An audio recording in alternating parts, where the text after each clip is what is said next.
Thank you so much. I'm really excited to be here today. And today we are going to go over how to interpret the Dutch test. And we'll go into some real world case studies, which I know a lot of you are excited about. So, my name again is Dr. Kelly Ruef, and I've been with Dutch for about 7 years as a clinical educator. A medical disclaimer, this is not medical information. And our learning objectives today, first of all, we're going to learn about the upcoming Dutchfest and see how it can help you become the hormone expert. There's been a lot of buzz around Dutchfest, and I think a lot of people don't really even know what it's all about. So we're going to dive into that.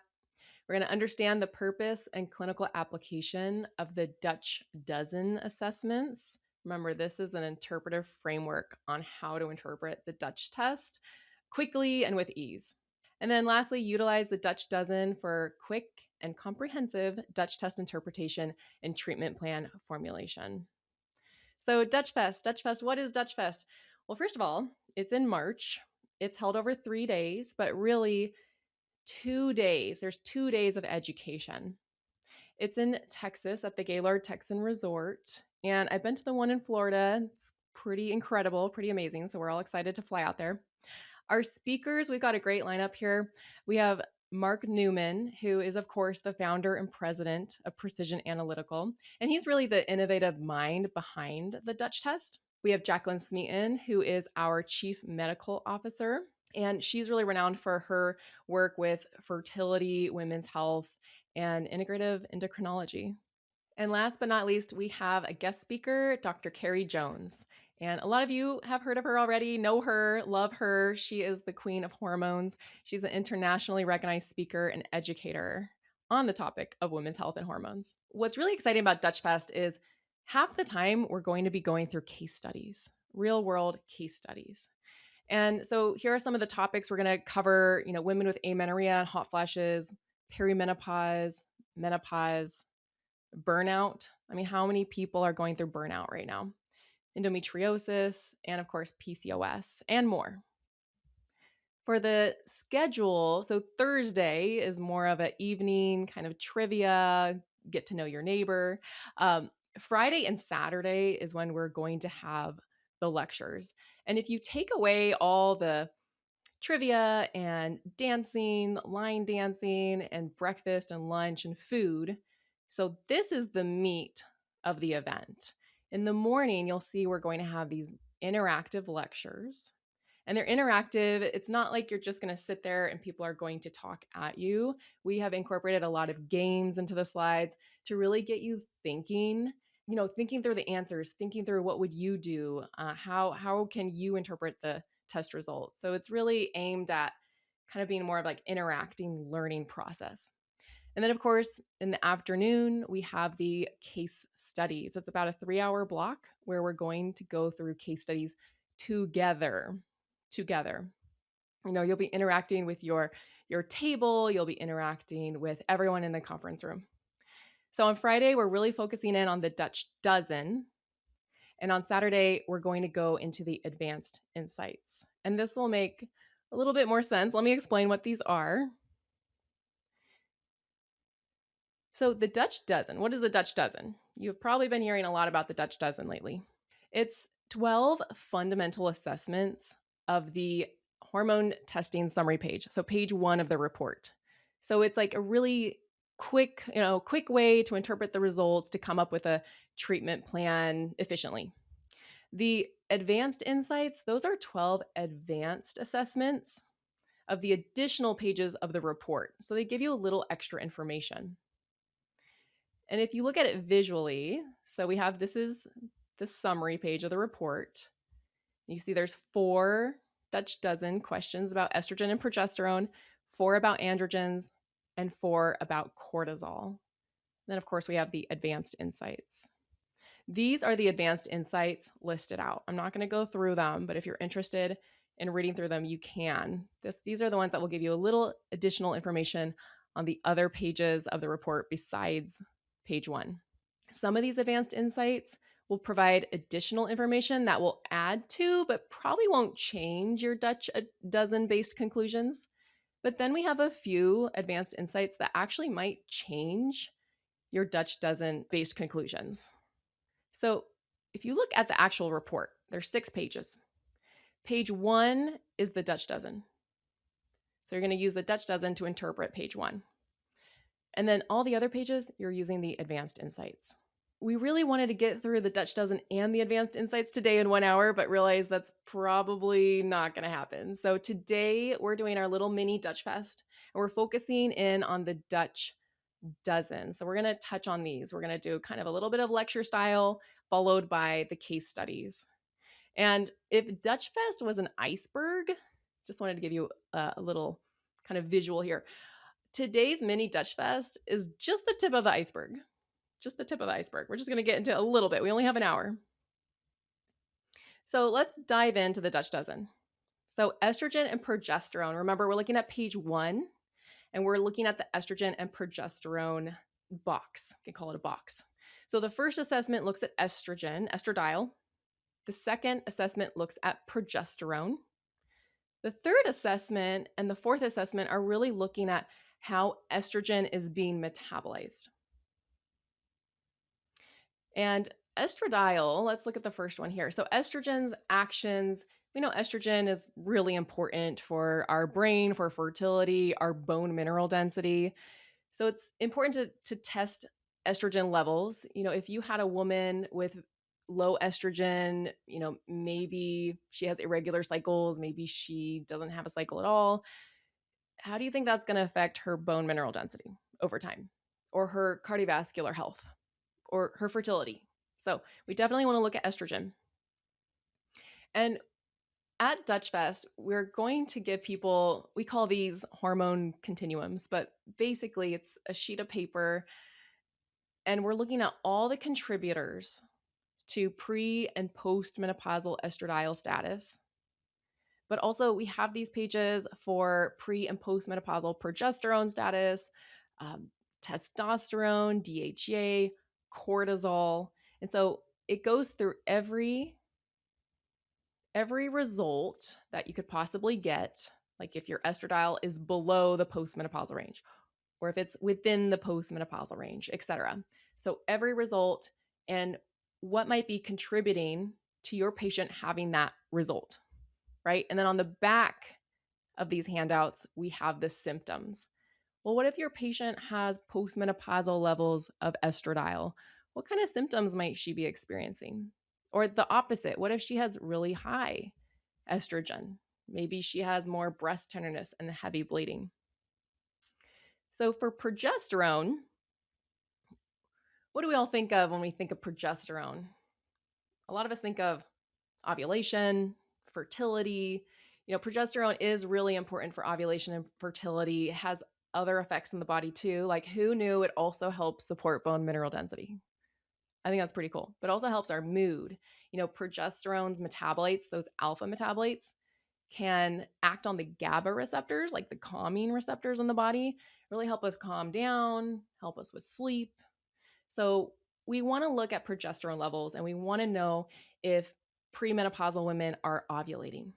Because what if you had a woman with PCOS, and maybe she was getting a period 4 times a year, and she had high baseline estrogen? What do you think that's going to increase her risk for?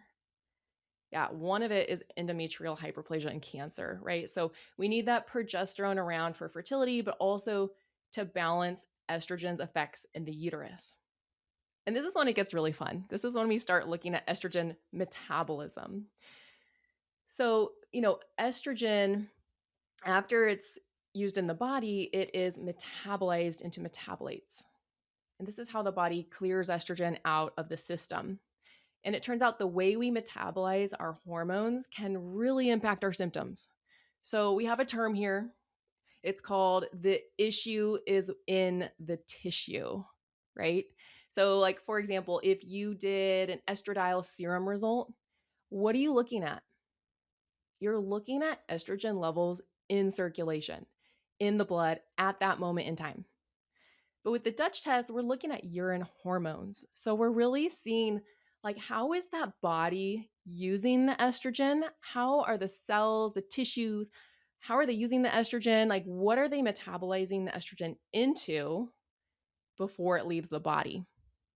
And in phase 1, estrone gets metabolized down 3 different pathways. So we have, I call it the 2 pathway, the 4 pathway, and the 16 pathway. And like it says, the 2 pathway is protective. So we want estrogen to go down the 2 pathway.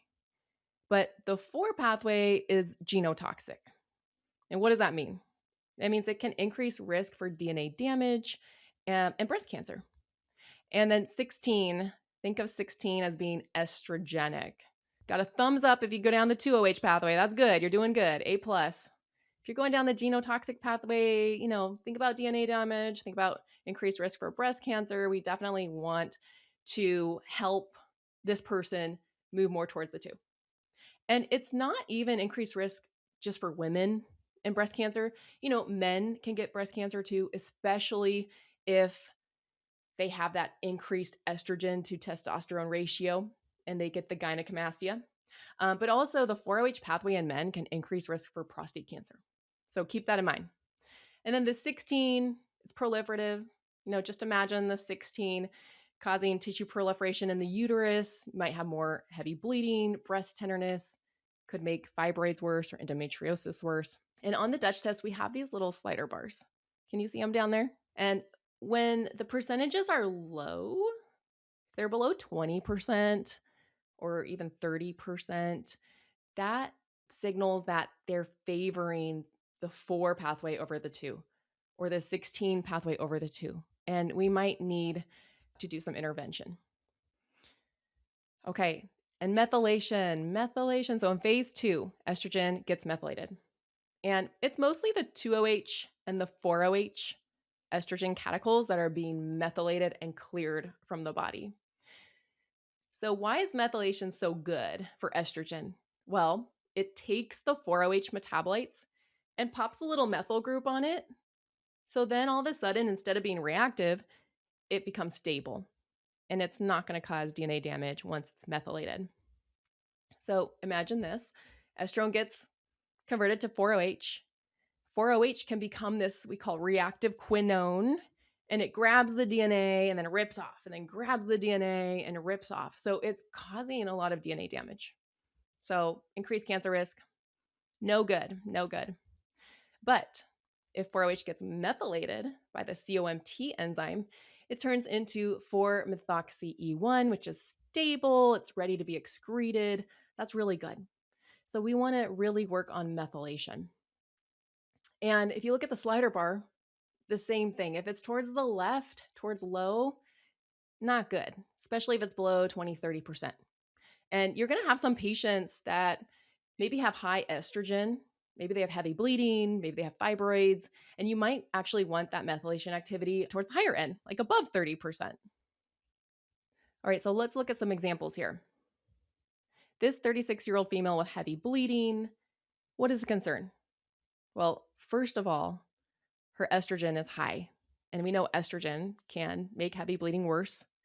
But then look at how she's metabolizing her estrogen. Do you see that 2-16 ratio and the 2-4? So do you remember about 16, what it does? It's proliferative, right? It's estrogenic. So she's favoring the 16 pathway because that percentage is low. And so she could have more estrogenic effects in her body. It could be worsening the heavy bleeding. So we're going to want to try to fix that, help her there. Okay. Same woman, let's say she's 36 still, she's having heavy bleeding. What if this was her result? What stands out to you? Okay, so now she's got low progesterone, like so low, I'm not really sure she ovulated. So she doesn't have the balancing effects of progesterone, to balance estrogen. That can worsen heavy bleeding, right? Plus, she's favoring the estrogenic pathway. All right, now what if she had this picture? Now what's concerning? Well, she still has low progesterone, so not really sure if she's ovulating, or if she is, she's not making much progesterone, not enough to balance estrogen. And look at her methylation activity in phase 2, 16%. That's pretty low. That means that only 16% of the population methylates more slowly than she does. So we want to work on methylation. We want to help clear out that estrogen from the body. Okay, so if we look through the androgens, here we've got the total DHEA, testosterone, 5-alpha androstenediol, and then how androgens are being metabolized. You can see that 5-alpha metabolism right there. And androgens have, they have a lot of actions in the body. A lot of people think of them as like male hormones, but they're really important for female health also. They help with our muscle mass, they help with our libido, our fertility, really important for our fertility, our mood, our cognition, our brain, so much. So when we look at the total DHEA production, okay, pop quiz. Where is DHEA made in women and men? Where's most of it made? That's a better question. In the adrenals. And you can see it right here. So most of our DHEA is made in the adrenals. So our HPA axis health is really important for our DHEA. And DHEA, is it active? Does it act on receptors? Not really. So there is some research showing DHEA can act on some receptors, but not really. Mostly it's a pro-hormone. So it's not really active. It has to first convert over here into testosterone before it can become active. And then testosterone converts down here to 5-alpha DHT, which, fun fact, is 4 times more potent than testosterone. And then it can also convert down to estrogen. So DHEA can convert into estrogens and can convert into androgens.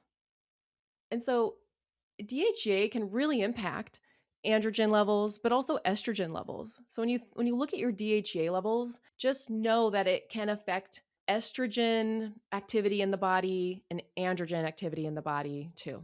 So testosterone, where is testosterone made in women? So it's about 50-50 split between the adrenals and the ovaries. Of course, in men, 95% of testosterone is made in their testes. Most of it's made by the testes. But in women, about 50-50 from the adrenals and the ovaries. Androstenedione is another androgen that is made from the adrenals and the ovaries. And this androgen actually goes into the periphery. A lot of it gets converted in the fat tissue, but in the periphery in general, it gets converted to testosterone. So I actually see a lot of women who, if they're underweight, they tend to have low testosterone. They tend to have low androgens. And in general, when women have low androgens, I also tend to see them have low estrogen. So 5-alpha androstenediol, raise of hands, who, I know I can't see you, but who has heard of this marker? Maybe some of you who are familiar with Dutch testing. We don't really measure this in the serum, do we? And the thing about 5-alpha androstenediol is it is the metabolite of 5-alpha DHT. And if you were listening, do you remember anything I said about 5-alpha DHT? Yeah, it's a metabolite of testosterone. And is it more potent than testosterone or less potent? Like more androgenic or less androgenic? It's more androgenic. So 5-alpha DHT is our most potent androgen in our body. Imagine testosterone going into the tissues and converting to 5-alpha DHT. And then 5-alpha DHT in the tissues, if it gets too high, it's going to cause hair to come out. It's going to cause facial hair to grow or acne. So it does it, it has its actions in the cell. And then right there in the cell, 5-alpha DHT converts to 5-alpha androstenediol. And then 5-alpha androstenediol leaves the cell and goes into the extracellular matrix and into the body and into the urine where we measure it. So there is research out there showing that, I'll read it right here, 5-alpha androstenediol levels reflect intracellular DHT activity and androgen metabolism in peripheral tissues. How cool is that? I just think this is the coolest thing ever. And we get to measure it in the urine. So remember, if you have a woman with acne and her serum testosterone is normal and she wants answers, if you do a Dutch test and you look at her 5-alpha androstenediol, there's a chance it could be elevated. And like I said before, the issue could be in the tissues, not in circulation where you're measuring testosterone from the blood, but in the tissues. So that's what I love about urine. It gives you a glimpse into the tissues. And then, of course, 5-alpha metabolism. So this kind of tells us, are we pushing more of our androgens into the potent androgenic forms or into the beta non-active forms? So this is testosterone. Testosterone can either go down to 5-beta DHT by 5-beta reductase, and then to 5-beta androstenediol. And this happens in the liver. So the beta pathway is less potent. These metabolites aren't acting on androgen receptors in the tissues. So if you had a woman, she had low androgen levels, she's got low testosterone, and a beta preference, what are you thinking? How is she going to feel? Not good, right? She's going to be tired. She's going to have low libido. Might be hard for her to put on muscle mass. She might be losing muscle mass. She might not be able to exercise well or recover from exercise. On the other hand, if testosterone goes down the alpha pathway, so let's say 5-alpha reductase gets a hold of testosterone in the tissues. This happens in the tissues. Testosterone converts to 5-alpha DHT, our new friend, very potent androgen. And then in the tissues, 5-alpha DHT gets converted to 5-alpha androstenediol, our other new friend. So what if you had a woman, she has high androgen levels and an alpha preference? How do you think she's going to feel? I kind of gave it away with the picture. Not good. Also not good. She might have acne. She might be losing her hair. She might be complaining of facial hair growth. Okay, so let's think through this. What if you have a 39-year-old female? She's been diagnosed with PCOS, and she's losing her hair. What's concerning about these results? So it should pop out at you. So what's concerning is her testosterone is high and her 5-alpha androstenediol is high. So she's got high androgen activity in her body, in her tissues. Okay, what if her results looked like this? Like her testosterone's normal. But what's happening here? How can she have high 5-alpha androstenediol when her testosterone is normal? That's weird. Yep, I think a lot of you got it. So even though her testosterone is normal, it's what her tissues are doing with it. The issue is in the tissues. So look at her 5-alpha metabolism. 88%. Let me teach you how to read this. 88%. Let me say this again. She pushes her androgens down the alpha pathway, the potent androgenic alpha pathway, more than 88% of the population. So she's really pushing down the alpha pathway. And that's why her alpha metabolites, like 5-alpha androstenediol, are elevated. So what do you think her 5-alpha DHT looks like? It's probably elevated too. And we know that the things that push the alpha pathway, obesity, inflammation, blood sugar dysregulation, insulin resistance, these are things that we can work on with patients. So if she had insulin resistance, if you improved her blood sugar, it could improve how she's metabolizing her androgens. It could improve her 5-alpha androstenediol levels. It could improve her acne. All right, what if her results looked like this? Then what are you thinking?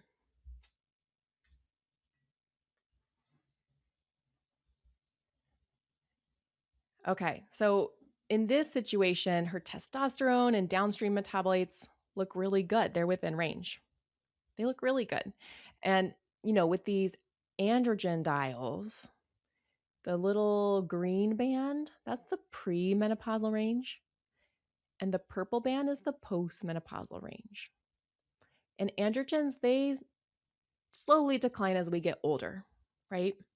So and it turns out like, you're like, well, what if I'm like 46 and I think I'm going to hit menopause in the next few years? Like, where should my androgens land? Well, turns out that women between ages 40 and 55, it can be normal for them to land in this green band, but it can also be normal for them to land in the purple band. But if I have a 40-year-old female and her 5-alpha androstenediol is just in the purple band, yeah, and she's having symptoms of low androgens, I might want to improve that. So with this, just her DHEA is elevated, makes you start to wonder about her HPA axis health, right? Like, I really want to see this woman's cortisol. It might be high. And what does high cortisol do to your hair? What do you all notice? Like, when you go through a stressful time in life, do you notice anything that happens to your hair? I do. It like clogs up my drain, right? Your hair just, I don't know, mine just starts to feel really thin. It's all in my hairbrush. It's clogging up my drain. So high HPA axis activity could be contributing to hair loss, could be elevating DHEA. And of course, DHEA can convert down into androgens and estrogen, which can complicate the picture. Okay, let's talk about cortisol.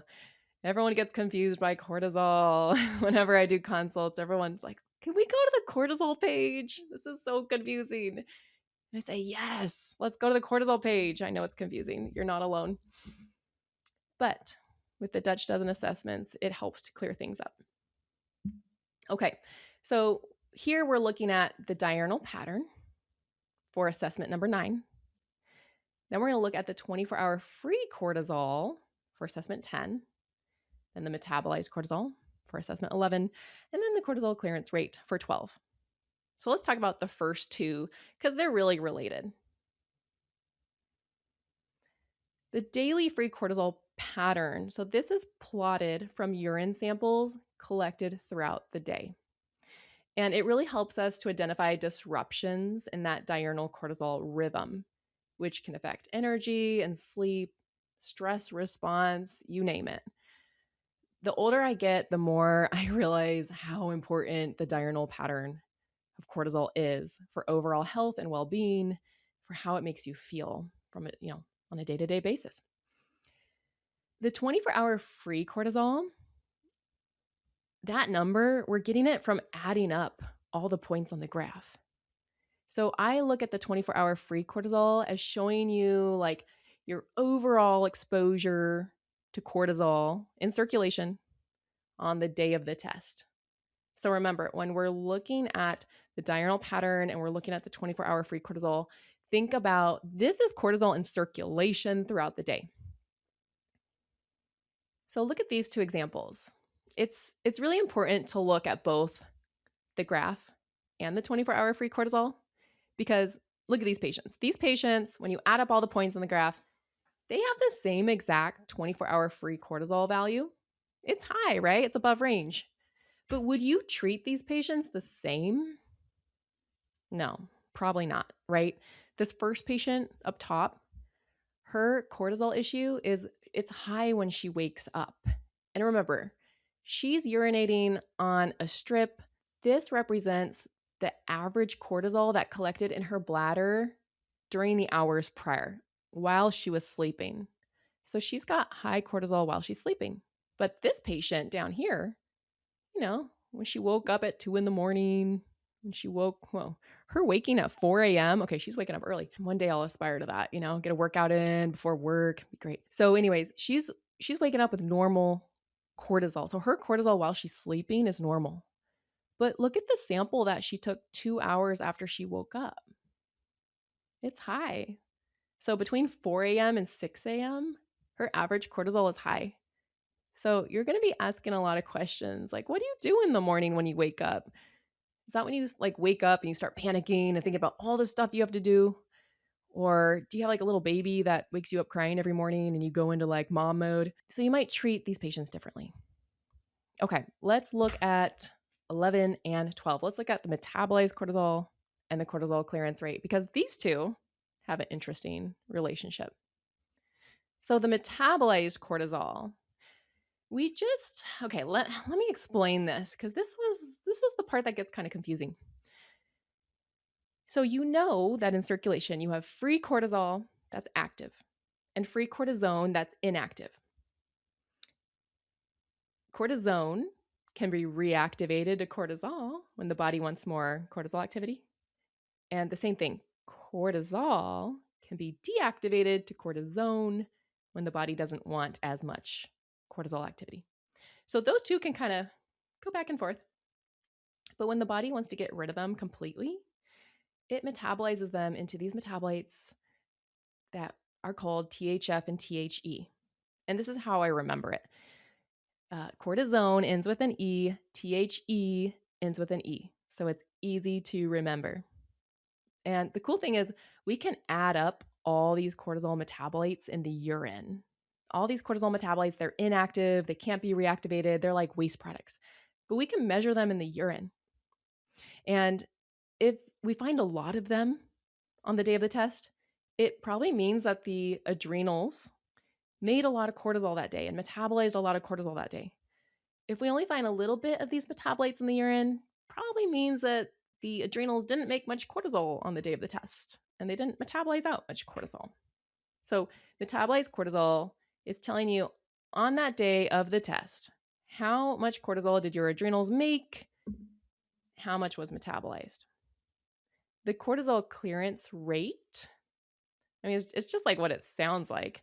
It's how quickly or slowly is cortisol being cleared out of circulation. If you look at that little slider bar here, if the percentage is low, it means you're clearing it out slowly. If the percentage is high, it means you're clearing it out quickly. And the thing about the cortisol clearance rate, I feel like the information it gives you is if it's low or high, it just means that there's some metabolic process that's affecting cortisol levels, affecting HPA axis function, affecting how quickly cortisol is being cleared out of circulation. So for a sluggish, a slow clearance rate, think about hypothyroidism or detox issues, liver gallbladder stasis, anorexia. These things are going to slow down the clearance of cortisol.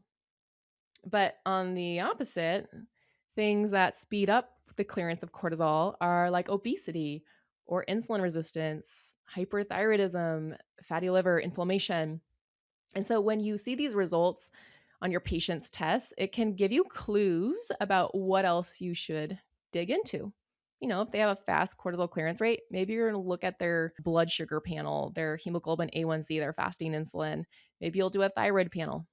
And the hyperthyroid, the way I remember that is if you had high thyroid hormones, would you also want high cortisol?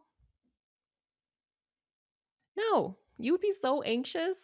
You'd probably have like terrible bone mineral density. So with hyperthyroidism, it's kind of nice that your cortisol clearance rate goes up because it's clearing out that cortisol, that free active cortisol. Okay, here's a 42-year-old female. She can't sleep and she's got a high BMI. What's concerning about her results? I'd say the right-hand side looks pretty good. Her metabolism looks pretty good, but that cortisol while she's sleeping, it's high. You know, we're going to start asking her, do you toss and turn a lot at night? Are you drinking alcohol before bedtime? How's your blood sugar? How's your stress? How's your stress levels throughout the day? So it's the same patient. What if her results looked like this? Then what are you going to focus on? First of all, her cortisol is elevated more in the evening at night. So you're going to start asking, okay, what do you do around that time? Is this when you do your high intensity interval training, like right before bed? Or do you hate your spouse and you come home and argue every night? Or, you know, is cooking dinner stressful? Or, you know, the kids stressing you out? Like there's so many things that could be causing this higher cortisol. Even pain. Did you not feel well that night? Did you have a headache? I will say usually with headaches, you'll see cortisol a lot higher than that. And then look how fast she's clearing out her cortisol from circulation. What do you think that's from? Do you remember what increases the clearance of cortisol? Yeah, obesity, right? So a lot of times you have that visceral fat and it's inflamed. And the inflammation clears from circulation. It goes where the inflammation is in the visceral tissue. Okay, what if you have a 54-year-old female with Crohn's disease? What's concerning about these results? They're really low. They're so low. There's no diurnal pattern. Like, this looks like Addison's disease. But what's more likely for her?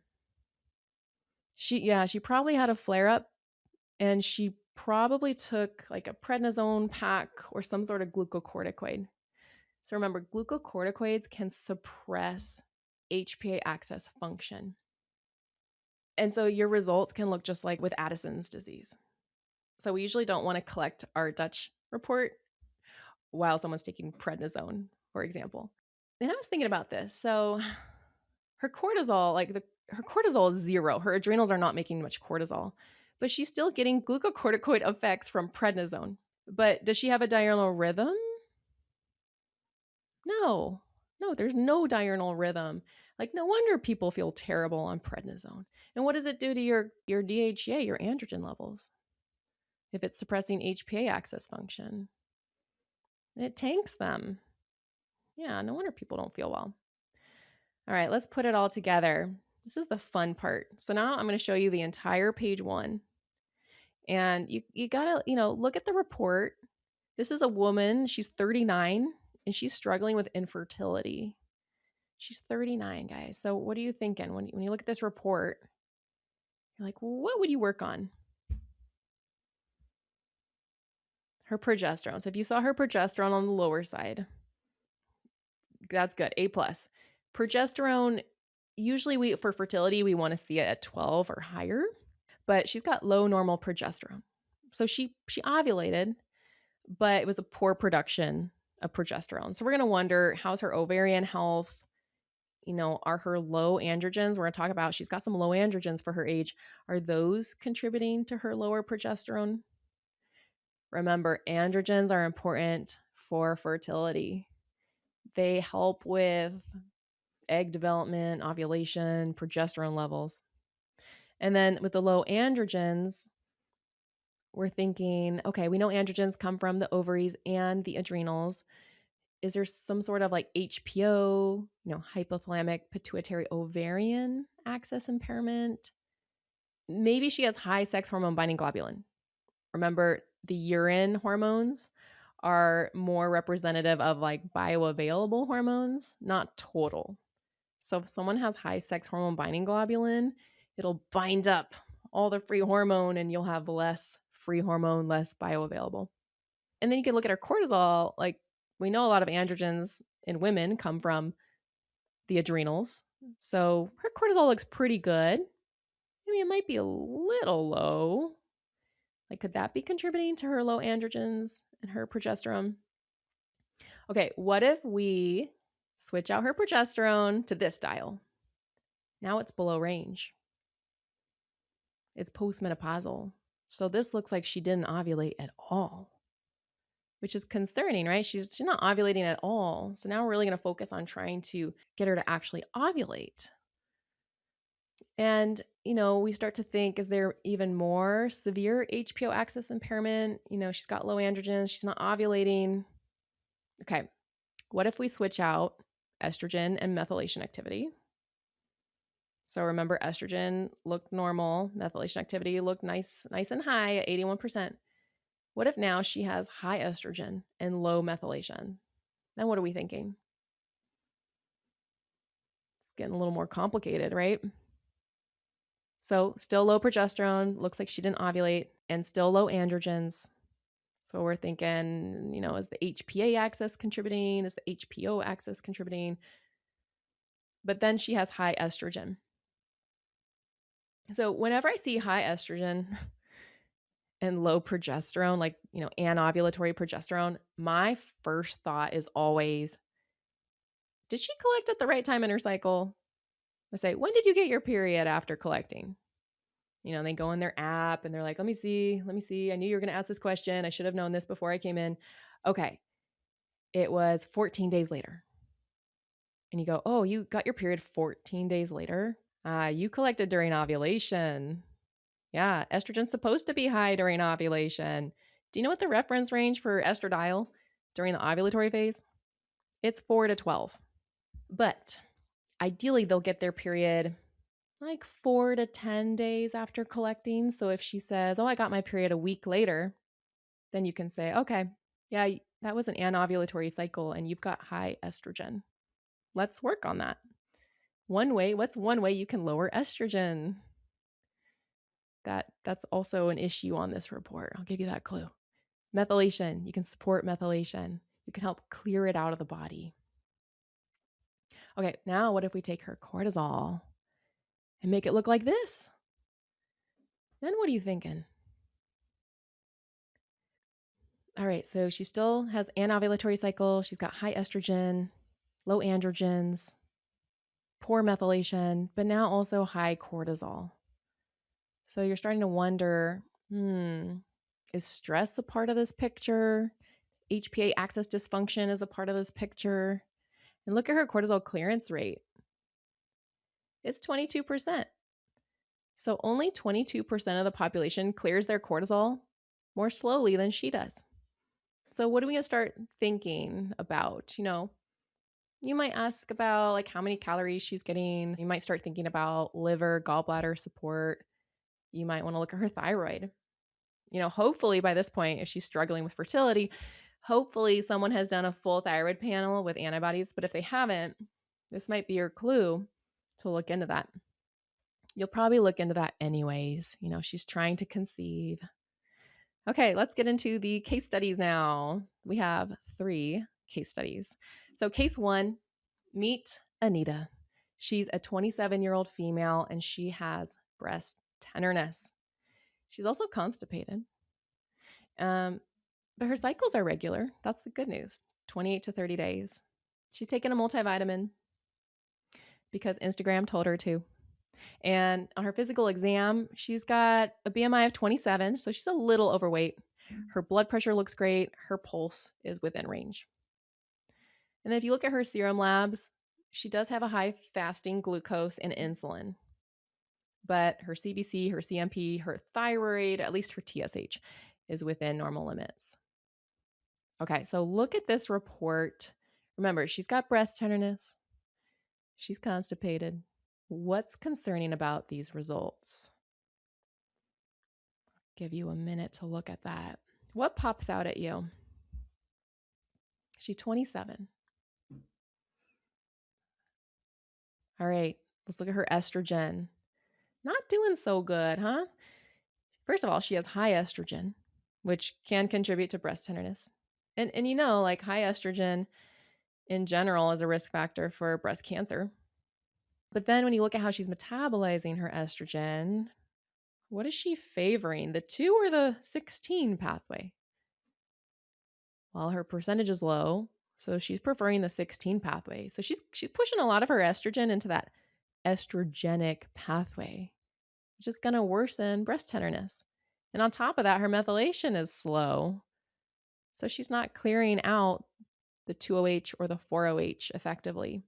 So her estrogen's kind of like backing up, building up. She's not clearing well. She's not detoxing her estrogen well. Oh, and the GI dysbiosis. Can you see that down there?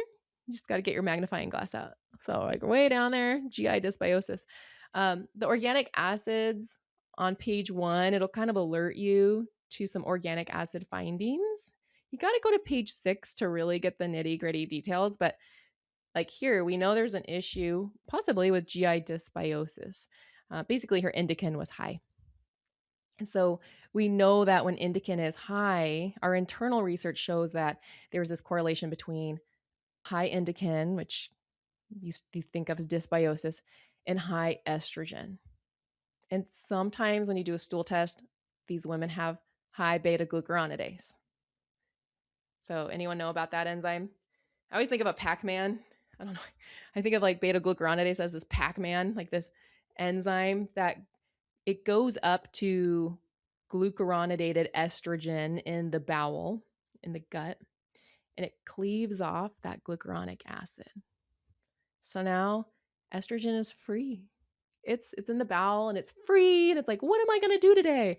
I know. I'm going to go back into circulation and cause more problems. So whenever I see GI dysbiosis and high estrogen, I start thinking about gut health, maybe stool testing. On top of it, her DHEA is high. And DHEA, what does it convert down into?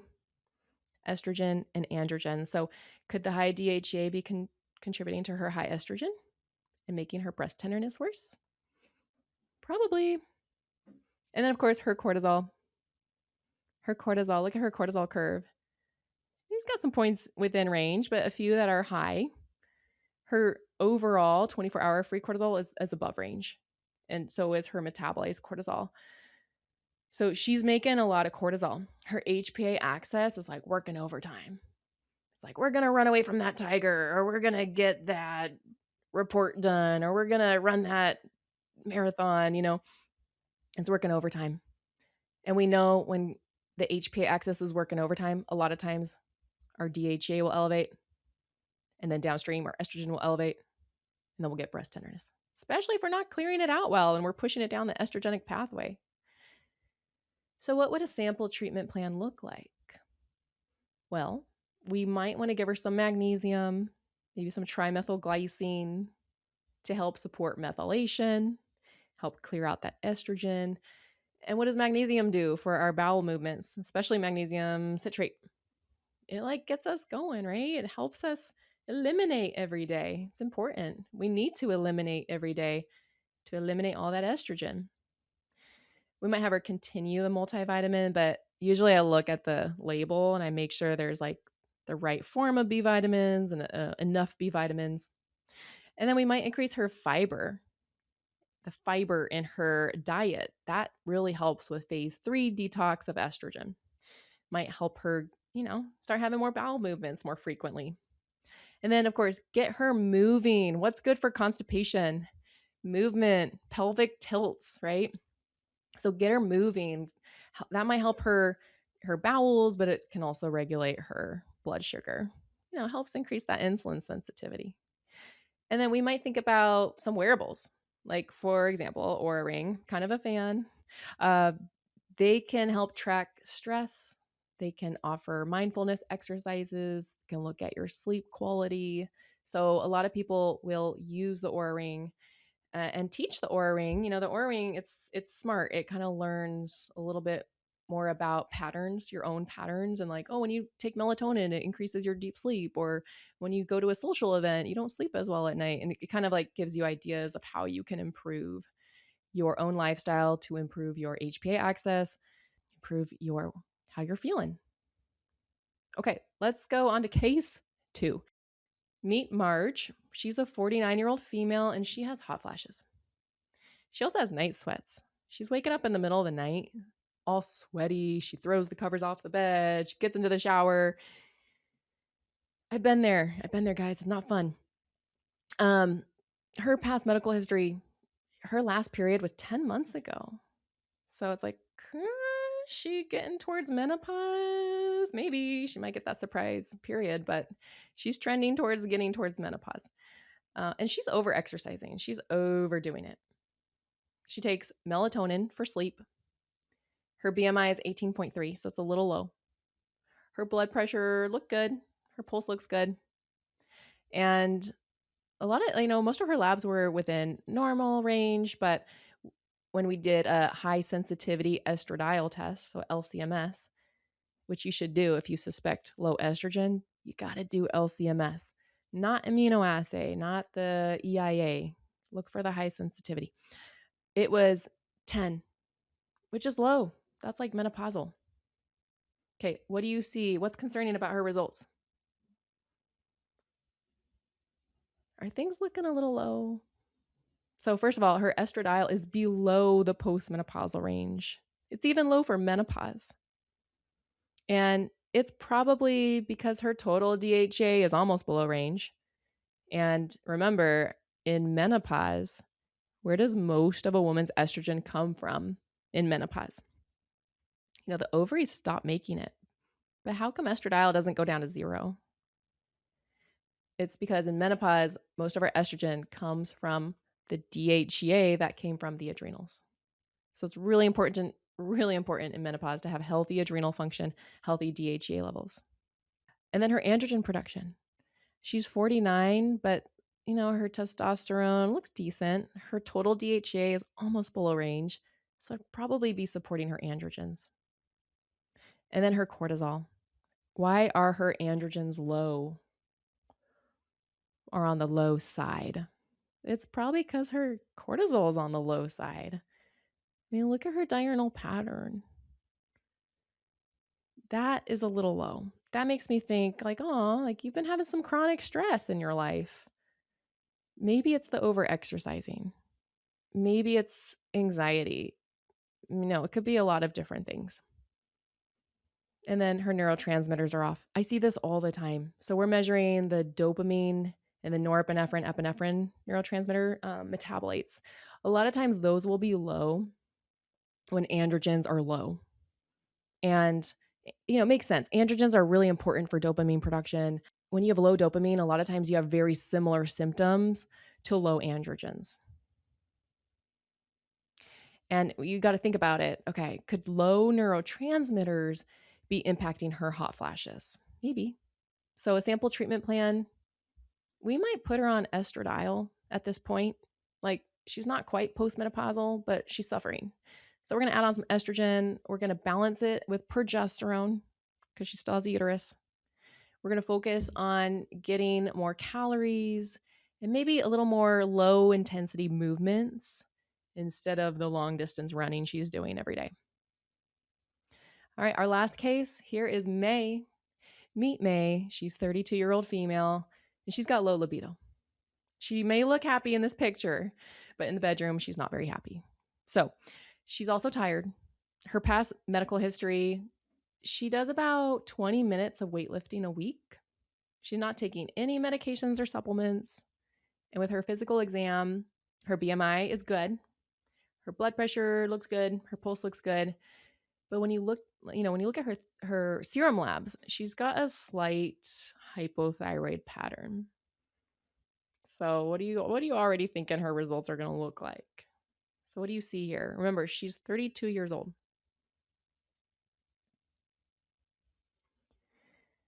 Well, first of all, just like we expected, her androgens are on the lower side.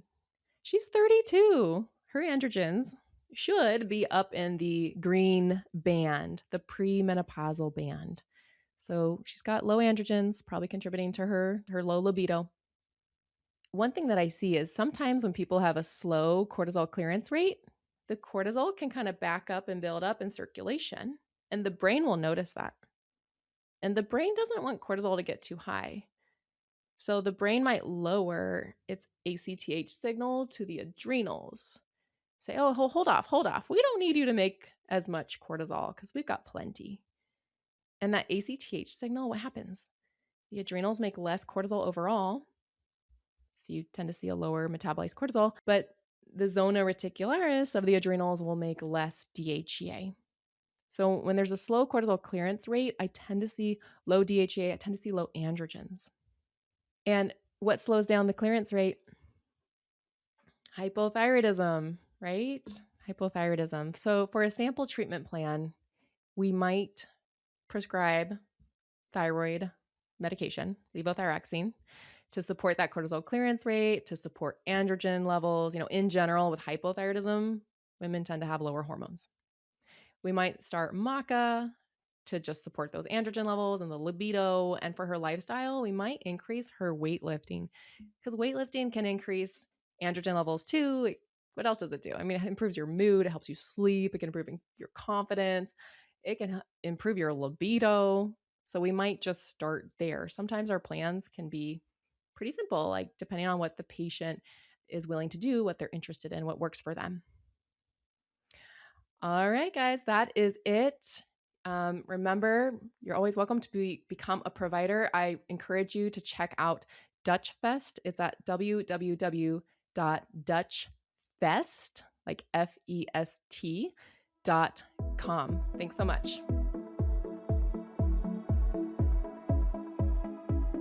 Thank you for joining us for this insightful webinar with Dr. Kelly. We hope you learned something useful. Watch your inboxes tomorrow for a link to the recording and to access the resources we shared today. You can learn more about the research behind the Dutch test at dutchtest.com/research. And make sure to visit the Become a Provider tab at dutchtest.com to register for an account so you can gain access to even more hormone education and research. Be sure to follow @DutchTest and subscribe wherever you get your socials to stay in the loop for upcoming webinars and podcasts.